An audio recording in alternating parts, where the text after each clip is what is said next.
श्री सतानंद जी ने बड़ी प्रसन्नता प्रकट की। यहाँ पर सतानंद जी ने कहा कि हमारी माँ का क्या कल्याण हो गया, क्या हमारी माँ ने, हमारे पिता ने राम जी का सत्कार आतिथ्य किया, क्या राम जी की पूजा की। विश्वामित्र जी ने कहा जो तुम सब पूछ रहे हो सब हो चुका है, तुम्हारी माँ का कल्याण हो चुका है, तुम्हारी माँ ने राम जी का आतिथ्य सत्कार भी कर लिया। बड़ा प्रसन्न हुए सतानंद जी, धन्य है राम, धन्य है आपने हमारी माँ का कल्याण किया।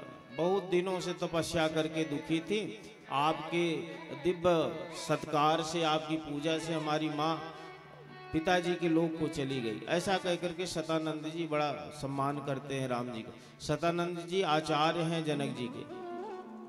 तो सतानंद जी के पिता गौतम ऋषि हैं, अहिल्या माँ है, तो माँ का उद्धार किया, इसलिए सतानंद जी आज बड़ा हर्षित है।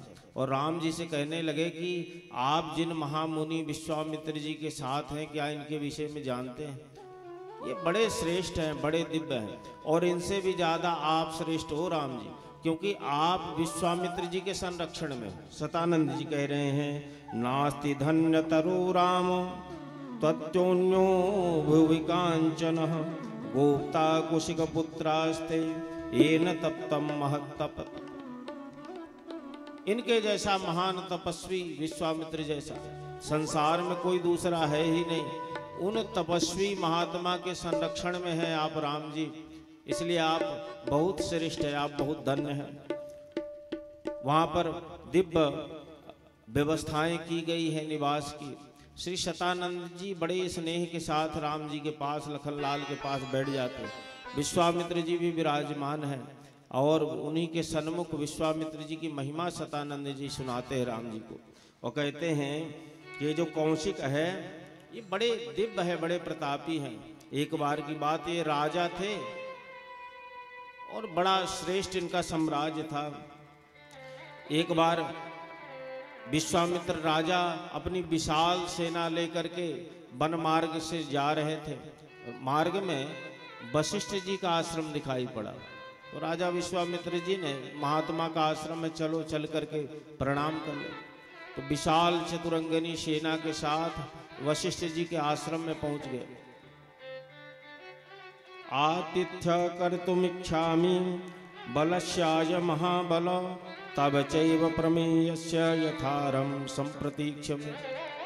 विश्वामित्र जी ने प्रणाम किया महामुनि वशिष्ठ को, और वशिष्ठ जी ने आसन देकर के कहा कि हमारी बड़ी इच्छा है कि हम आपका आतिथ्य सत्कार करें, आपकी हम कुछ सेवा करें, आप राजा हैं, हमारे आश्रम में पधारे। विश्वामित्र जी मुस्कुराए और कहे कि हमारा आतिथ्य कर पाना बहुत कठिन होगा, आप इस चक्कर में नहीं पड़िए, हमारे साथ बड़ी विशाल सेना है हमारी, और हम सब आप नहीं कर पाएंगे, महात्मा है।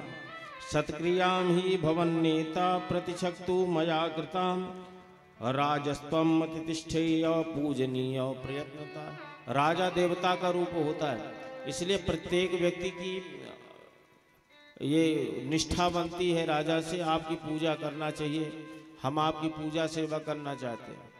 जब बहुत आग्रह किया वशिष्ठ जी ने, तो विश्वामित्र जी ने कहा ठीक है आप करिए, आपसे अगर बन पड़ता है तो करिए, हमारा आतिथ्य हम स्वीकार करते हैं। तुरंत वशिष्ठ जी की एक गाय है, जिस गाय का नाम था सुरभि, चितकबरी रंग की सुरभि नाम की गाय है। महर्षि वशिष्ठ जी ने इनको बुलाया और बुला करके कहा कि राजा विश्वामित्र हमारे आश्रम आए हुए, इनके साथ सब सेना भी है, हमारी इच्छा ये है कि राजा को, उनके सैनिकों को किसी भी तरह की कोई असुविधा ना हो, परेशानी ना हो, जैसा जिसको रुचि का भोजन वो आप उपलब्ध कराइए। हालांकि इतनी बड़ी सेना थी, राजा थी, सबकी इच्छा अलग अलग होती, किसी को कुछ पसंद, किसी को कुछ पसंद। तो वशिष्ठ जी कहते जिनकी जो भी इच्छा हो आप उनको संतुष्ट करिए, ऐसी व्यवस्था आप करिए। तयेव मुक्ता वशिष्ठेन सबला शत्रुसूदनम विदधे काम दुक्कामान यस्य यस्मेषितम यथा।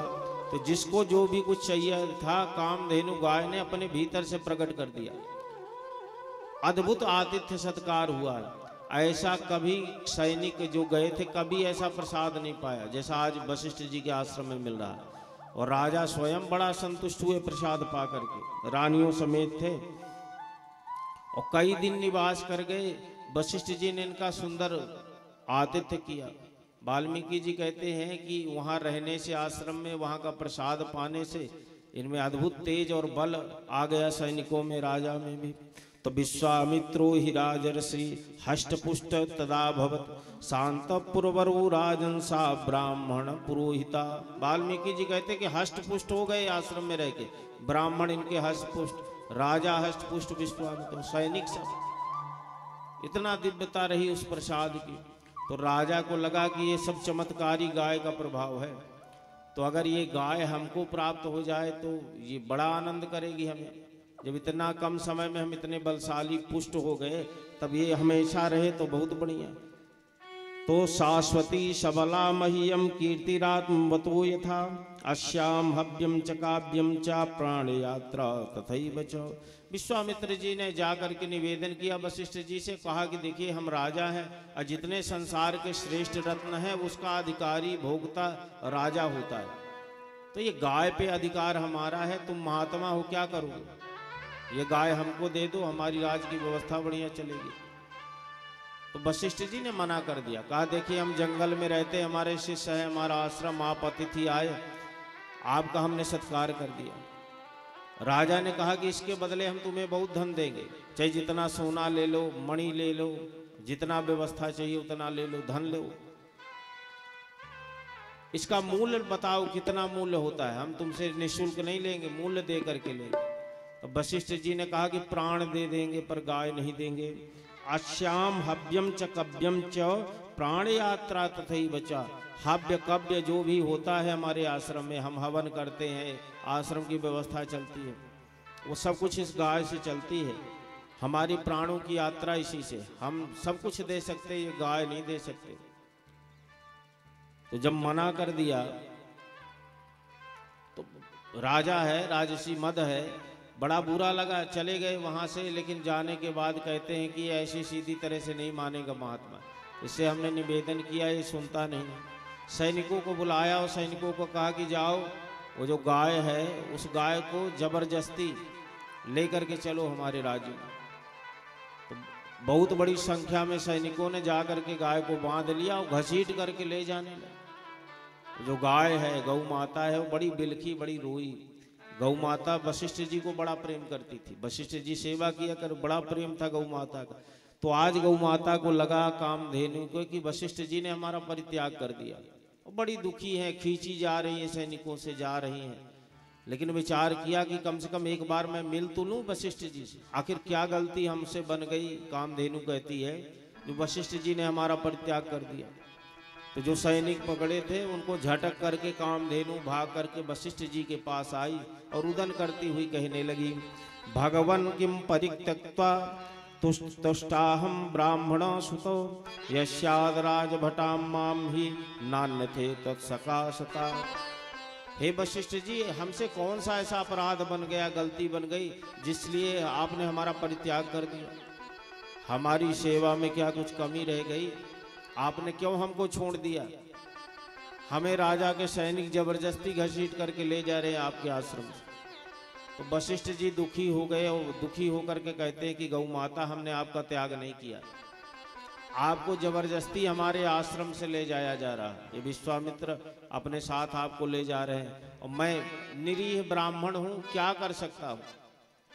मैं आपकी रक्षा भी नहीं कर सकता, ये राजा की इतनी बड़ी सेना, सैनिक है, हम आपको नहीं बचा सकते, और हम मर्जी से नहीं भेज रहे, आपको जबरदस्ती ले जाया जा रहा है। जब कामधेनु को इस प्रकार से वशिष्ठ जी ने कहा, तब कामधेनु गाय कहती कि महाराज, आप इस प्रकार से क्यों अपने आप को कमजोर समझते हैं? ना बलम क्षत्रिय स्याहु ब्राह्मणा बल उत्तमम ब्रह्मण ब्रह्म बलम दिव्यम छात्रस्य बलवत्तरम। कामधेनु गाय कहती है, महाराज आप अपने आप को पहचानो, ब्रह्म बल से, ब्राह्मण के बल से किसी का बल बड़ा नहीं हो सकता। क्षत्रिय बल बहुत छोटा है ब्रह्म बल के सामने। ब्रह्म बल ऐसा है कि इससे कुछ भी संभव है। आपने अपने स्वरूप का बोध नहीं किया, आपकी मर्जी के खिलाफ ये राजा ले ही नहीं जा सकता हमको। तो वशिष्ठ जी ने कहा कि ठीक है, तुम अगर अपनी रक्षा कर सकती हो तो करो। श्री वाल्मीकि जी कहते हैं कि वशिष्ठ जी को सारी सेना ने घेर रखा है, गाय को घेर रखा है। गाय के उदर से यवन, कंक, कई हजार सैनिक प्रकट हुए जो विश्वामित्र जी की सारी सेना का संहार कर देते हैं और विश्वामित्र जी को भी खदेड़ देते हैं। यद्यपि पुनः से आक्रमण हुआ तो हुंकार मात्र से वशिष्ठ जी के ये सब समाप्त हो जाते हैं सैनिक। विश्वामित्र जी को बड़ा कष्ट हुआ कि बताओ, इतनी बड़ी चतुरंगनी सेना, एक गाय उसके पेट से निकले सैनिकों ने सबको परा, हुंकार से महर्षि के हम सब भयभीत हो गए, भाग गए। इसका मतलब हमारे पास जो शक्ति है, चतुरंगनी सेना, राज्य बल, ये ब्राह्मण के बल के सामने बहुत कम है। ऐसा विचार आया। तो इन्होंने कहा कि हम राजा हैं, हम अपने आप को बड़ा मानते थे, पर आज ये जान लिया कि राजा बड़ा नहीं होता, ब्राह्मण बड़ा होता है और ब्राह्मण का बड़ बड़ा होता है। तो विश्वामित्र जी को लगता है कि मैं भी ब्राह्मण बन जाऊं, अगर इतना श्रेष्ठ बल है तो मुझे भी ब्राह्मण तो प्राप्त हो। तो ये तुरंत अपने बेटे को राजगद्दी में बैठा दिए और राज